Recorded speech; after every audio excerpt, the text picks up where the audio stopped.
I want to give credit where credit is due. This came from the Mayans and also from the kahunas in Hawaii. I got this from the Mayans, and it's extremely detailed, as you're going to see. And I thought that this was something that only they knew. And then later I had two older kahuna teachers, and when I just mentioned it to them, they said, oh yeah, we know about it. And then they described it in detail, exactly like the Mayans knew it. And so there's probably other tribes that understand this too. I call them the beams of light, and we're going to describe them to you, how they work, what, in great detail. The kahunas told me, that, both of them told me that it's very, very secret, and they do it to their children. They activate it for them. We have put a lot of fear into our children about psychic abilities. You know, I mean, like, we've burned people at the stake, we've done everything, a lot of the world thinks it's evil, especially the Christians, which I never could understand, because here's Jesus doing all these things. He's doing all kinds of stuff. He's bringing people back from the dead and all kinds of stuff, and then Jesus says to the Christians, all these things that I'm doing, you can even do greater things. He's giving them permission, saying, okay, and yet at the same time, if somebody floats off the ground or something like that, then it's from the devil. I don't get that. But nevertheless, the fear has been put out there, and I really think that the children are saying, okay, mommy and daddy, I will be a good kid and I will not do psychic ability. Seal it up. They look like they're exactly the same as your breathing tube.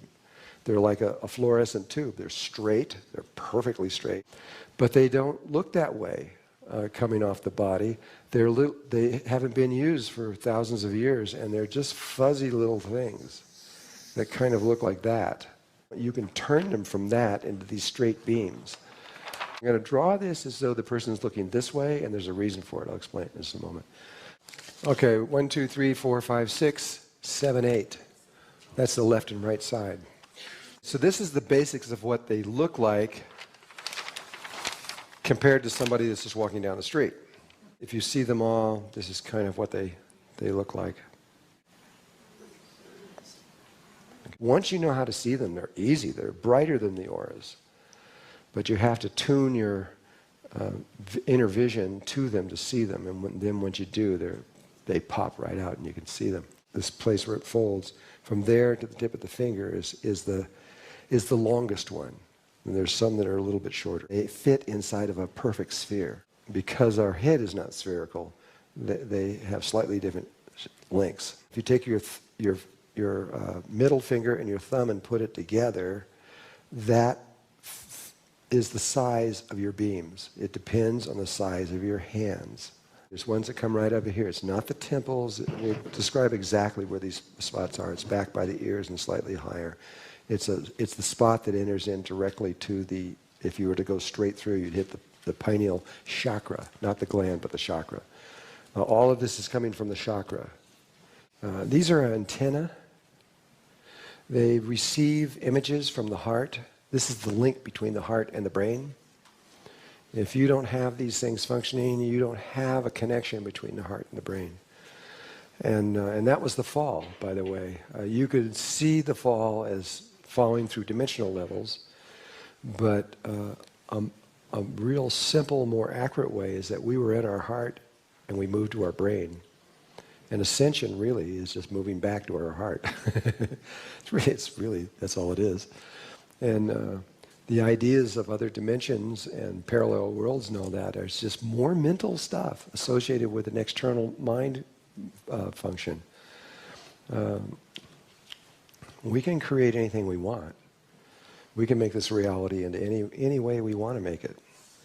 The problem now is that we don't know that, and everything is just kind of going unconsciously and wherever it's going. It's not being driven in a clean-cut, clear way. There is a order that these beams have to be, when you reconstruct them, there's an order that they have to go in. And that order is, this one is number 1, this set. And this set is number 2, and this set is number 3, and this set is number 4. They also have a polarity associated with them. And this one is positive, and the opposite is negative. This one's positive, this one is negative. And this one is positive, and this one is negative. And the one on the left side, is positive, and the one on the right side is negative.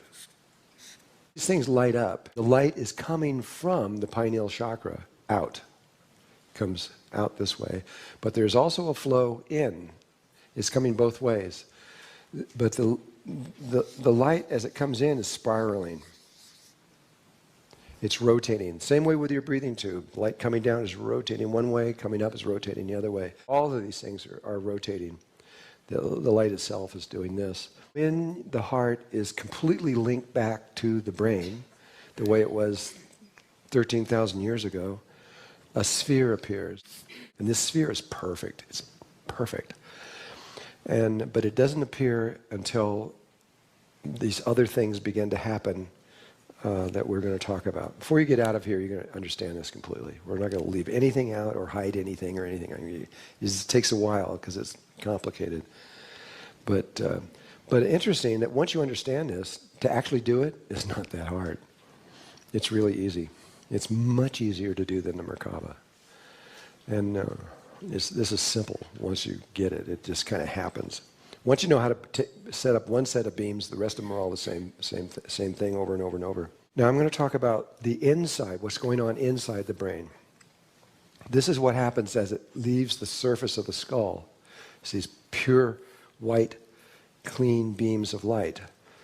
But inside, there are these little, they come like this and they curve.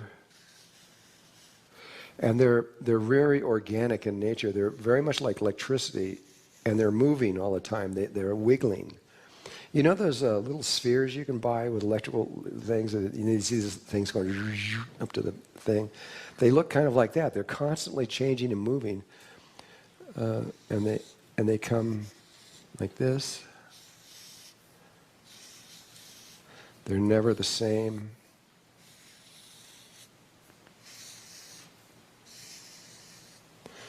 And that's true with the left and right one too. And they're constantly moving all the time. This is what would be if the heart was fully connected with this. But that's not how it is for most people. Not only do they look like this, but the inside... Okay, this is the pineal gland.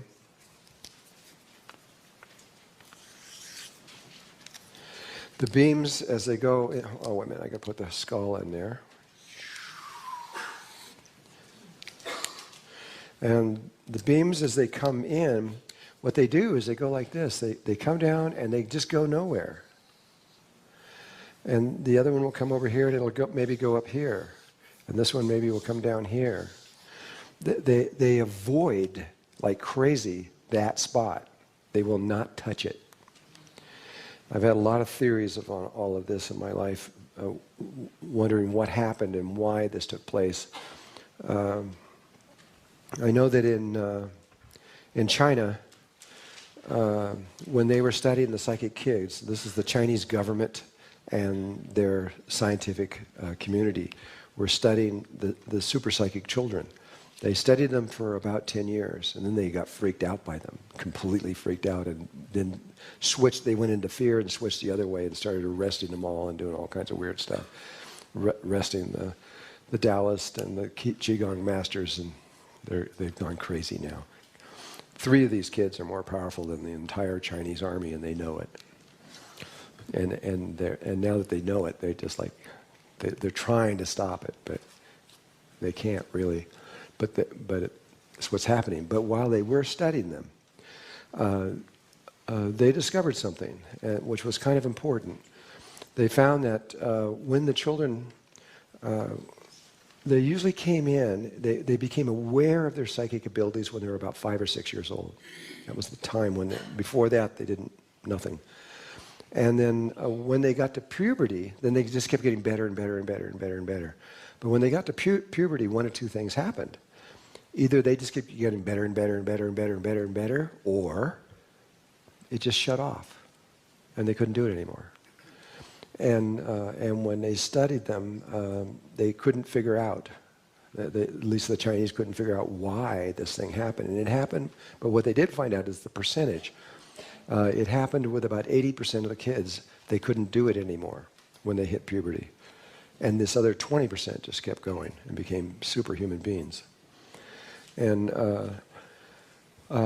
so I remembered that percentage and started looking around, and I found out in the United States, we have discovered through our scientific community that when teenagers go through puberty, 80% of them grow a calcium shield around their pineal gland. And calcium is an insulator. It's a soft calcium, kind of like arthritis type calcium. And it just blocks the ability to be able to do this work. Almost everybody walking around now has these things non-functioning, and these things are not touching the pineal gland, or pineal chakra rather, in this case. The gland is the one that gets sealed, but it's the chakra that works off of it, and these things are connecting to the chakra, not to the gland, just to be clear. Your job now is to get these back into straight beams and reconnect this. And if you can do that, you will reestablish the potential of reconnecting to your heart. The gland is only the source of power.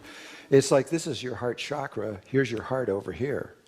There's a direct connection between the two, but they're very different, and they're both important. This is the source of this chakra, and there's some things you would do with the chakra and some things you would do with the heart. We're going from a Merkaba field, which that's out here, and the Merkaba field is intimately connected to these beams and to this sphere. This sphere here is intimately connected at this point right here to the Leonardo sphere that's in your Merkaba. There is a very direct relationship between those two. So here's what you do. And I'm going to give you the instructions exactly the way the Mayans and the Kahunas told me, which is how to do it on another person, because they do it, the way they teach you is how they're going to do it to their children. And so I'm going to give you the same instructions, but you are going to have to apply that to yourself. Here's what you do. You start with number 1, this one, the unicorn one. If you want to know where that location is, take the tip of your nose and the tip of your chin, move it up and rock over. That point right there, where I'm in right now, is this one. Okay? That's the third eye. And you're going to need to know where that point is next, or very soon. If you move that thing up to here and rock down, that will show you where the unicorn one is, which is way up here. And if you do it one more time, it'll show you where that one is. Here's the procedure. This is what you do. Again, this is on somebody else, but you do the same thing. Okay, you got a fuzzy thing here, right? You just reach up with both hands. You have to come around to the left side of the body. That's why I have it facing this way. You can't go around to the right side of the body if you do it in somebody else. It won't work. And the reason is because this beam coming out of here has a positive charge, and this one has a negative charge. And you got to use your hands, and your left hand has a negative charge, and your right hand has a positive charge. And so when you couple over the top of these, the negative hand couples with the positive, and the positive couples with the negative, and it works. It will not work if you try it the other way around. And you just grab those things, and you grab this one, and you, with your intention, you tell the body, this other person or yourself, to go into a beam. But what happens is, even though you see this big fuzzy thing and you grab it and you tell it to go into a beam, it will, just like that, instantly. But the beam will usually only be about this long. Maybe this one will be an inch and this is a half an inch or something. It'll be really short. When it condenses down into the beam, there's not much there. And that's, and you can tell by how long they are, how much power the pineal chakra is putting out. And so you're holding them just like handlebars, like you're holding on the handlebars of a motorcycle or something.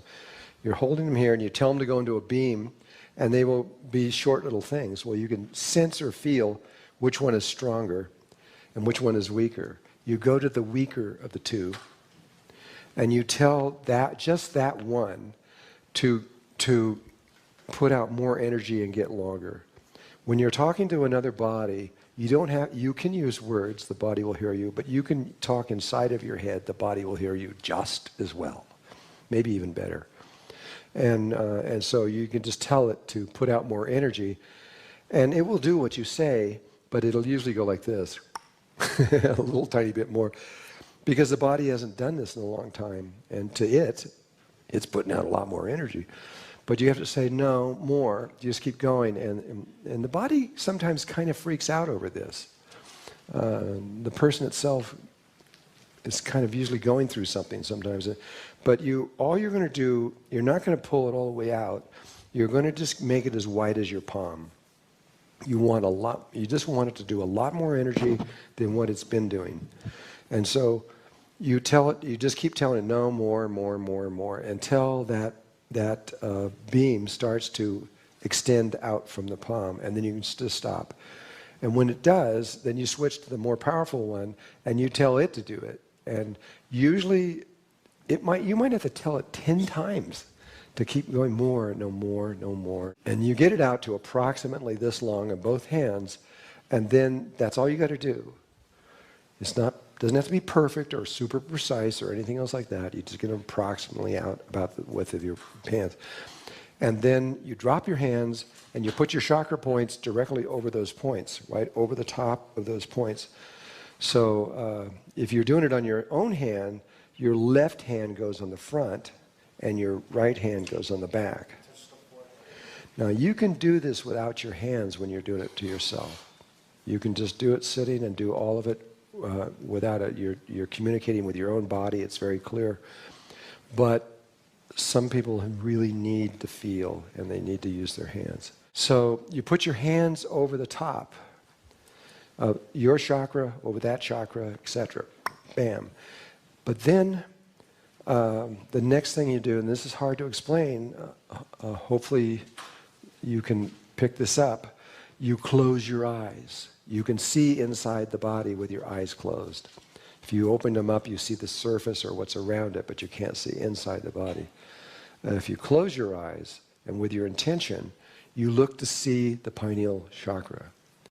If you do, it's usually, for most people, it shows up as red, and some people it shows up as black. For you, it might be turquoise, who knows, but it's majority of people, it's usually red or black. You really do have two different levels of where you can see from.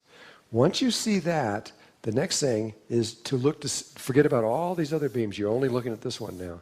You look to see these two little beams that are wiggling around there. And so you see the chakra point, and you see these little beams going like this, and now with your holding your hands over that, with your intention, you get those beams to connect to that. And they don't want to do it. And you've got to keep working with them until and a lot of times they'll connect and they'll do it for like 2 seconds. They go, ha ha, and they'll break apart and start going away. So you just keep doing it until you get them to connect, and then you've got to hold it there for, it depends on the person, but at least a minute, and maybe even 2 minutes, until you can see that they're not going to break apart. And then when you feel that they're not going to break apart, and you've got them there, then with your intention, you pull the beams out from the palms, you pull them out, and they will follow right behind your hands as you go, and go beyond the sphere, because once they get to where the sphere is, they will stop. And so you go out this far out, say, you can go past it a few inches, won't matter, wouldn't matter if you went that far out. Just have to get out farther than 1 hand length away from this. You pull them out, they'll come out. There's no sphere here now. There's just these two beams sitting there.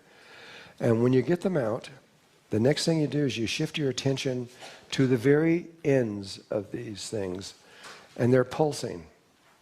They're throbbing. So once you've pulled them out and you feel you've got to feel this pulsing, and for me, I feel it in the palms. Well, what it is they're pulsing like a ping pong match. Pulse, pulse, pulse, pulse, pulse, pulse, pulse, pulse, back and forth. You don't want that. With your intention, you've got to get them to pulse the same. And so what happens is you're putting your attention in there to pulse the same, and you might go for 30 seconds, nothing happens, and then it goes through a moment of chaos, and the pulsing, which was going pulse, pulse, pulse, pulse, pulse, pulse, and then it goes pulse, pulse, pulse, pulse, pulse, pulse. It kind of goes crazy for a moment, and then pulse, pulse. They're pulsing the same. As soon as they are, you count the pulses. 1, 2, 3, 4. And the Mayans say you wait until you get 20 pulses. I don't know if it's because of their 2013 systems and all that other stuff, but they say 20 pulses will stabilize. I go up to like 25. Make sure. But you have to do at least 20 pulses. And when you feel 20 pulses or more on there, you can drop your hands, and this beam will be connected in here, and it'll just stay there. And then you go around to the back of the person next to get to the side beams, because that's number 2. And you get to these beams on the side. Now, where it is, again, it's not the temples, but if you go right to where your ear comes to your head, it's just a little higher and maybe just a little tiny bit in front. And so you go behind the person and you repeat what you just said. You see the little fuzzy things. If they're off center, you just pull them back with your intention, get them where they are. Feel which is weaker, get that weaker one, talk to the body, get it to come out to there, do the other one out to there. Put your hands on the palms on the person's head or on your own head if you're doing it. And look inside and see and you can see inside your own head looking with your eyes closed. and you'll see the pineal chakra, you'll see the little beams, you've got to get them to connect. Once they're connected, then you pull the beams out on either side. You do the pulsing thing again. They'll be going back and forth. You've got to stop that with your intention, get it to pulse the same, count 20 or more, and then you can drop that one. Then you come to your third eye, this beam, this level one running across here. And you do exactly the same thing. And then this one will happen automatically. And then you should not have to do this one. If you have to do this one, it's a little awkward in the sense that you have to do it here, but you can only reach this at the perineum. There's no other way. It's a long ways in, but to reach up through the tube is the only way you can get to this point because it's in the middle of your throat. And but it's not likely that you'll even see anybody in your lifetime that has to do that. But just so you know, you can't reach this point from here. You have to reach it all the way from the breathing tube at the perineum. Once these are out and running, they will. What happens in actual practice, when you do it to someone else, is a lot of times they'll run for about 10 or 15 minutes and collapse, and you have to do it all over again. Usually, the second time will hold, and at which point it will go for quite a while. I don't really know how long. A long time.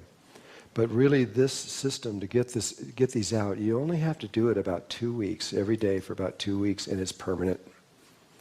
It won't go away after that. But it doesn't do a lot of function, even though it's out there and running.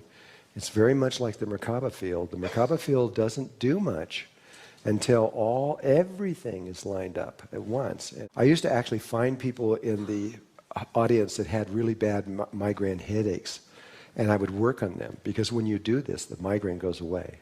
If you have migraines all the time, you're in luck. Because if you do this and you establish these things, you're more than likely you're going to find that your migraines stop, unless it's caused by a physiological thing, something like a tumor or something. But if it has any emotional base in it at all, it's just going to go away. They just stop, as long as you keep the beams out. Oh, Bronikov in Russia, Moscow? In one of your books, like that is Psychic Children in Russia. Mm-hmm. Yeah, I know what he's doing in his work. He takes blind children and teaches them to see. He takes people who are totally blind and teaches them how to read, watch television, and drive cars. And it's hard to believe, but it's true. And I've been involved with people that are totally blind. I mentioned Marianne Shinfield a long time ago. Marianne Shinfield was completely blind. She was in her 50s, but you would never know she was blind by interacting with her, because she seems totally normal. But she actually has no eyes at all, and she could see. NASA's taken her now. I'll probably never see her again. They didn't believe her. They asked her, "Where are you?" And she said, "Well, I'm actually floating around the solar system most of the time." And I'm sure they internally kind of laughed at her. And then they said, "Well, if you're really floating around the thing, then we want you to go to a certain satellite up there and read the serial number off of it." And she did. And that caught their attention. And so they use her as eyes to go out and see, because she can go to Mars or anywhere and just go right down to something and look at it and tell them what they see. And she's very good. And I've been with her. I spent 3 or 4 months with her, and got to do what she got to do. And it was fun. And I learned a lot from her. But more recently, I was with the Navajo, and with one of the shamans there, and I took a group into Antelope Canyon, which is on Navajo land. You have to get their permission, and so he took us there, and he is also a shaman. And we were there with his 2 aunts, I think they were, these 2 women that were a little older than him, and so he led us through the canyon. He gets to the other side. He tells us all these stories and things. He comes in and he sings peyote songs to us.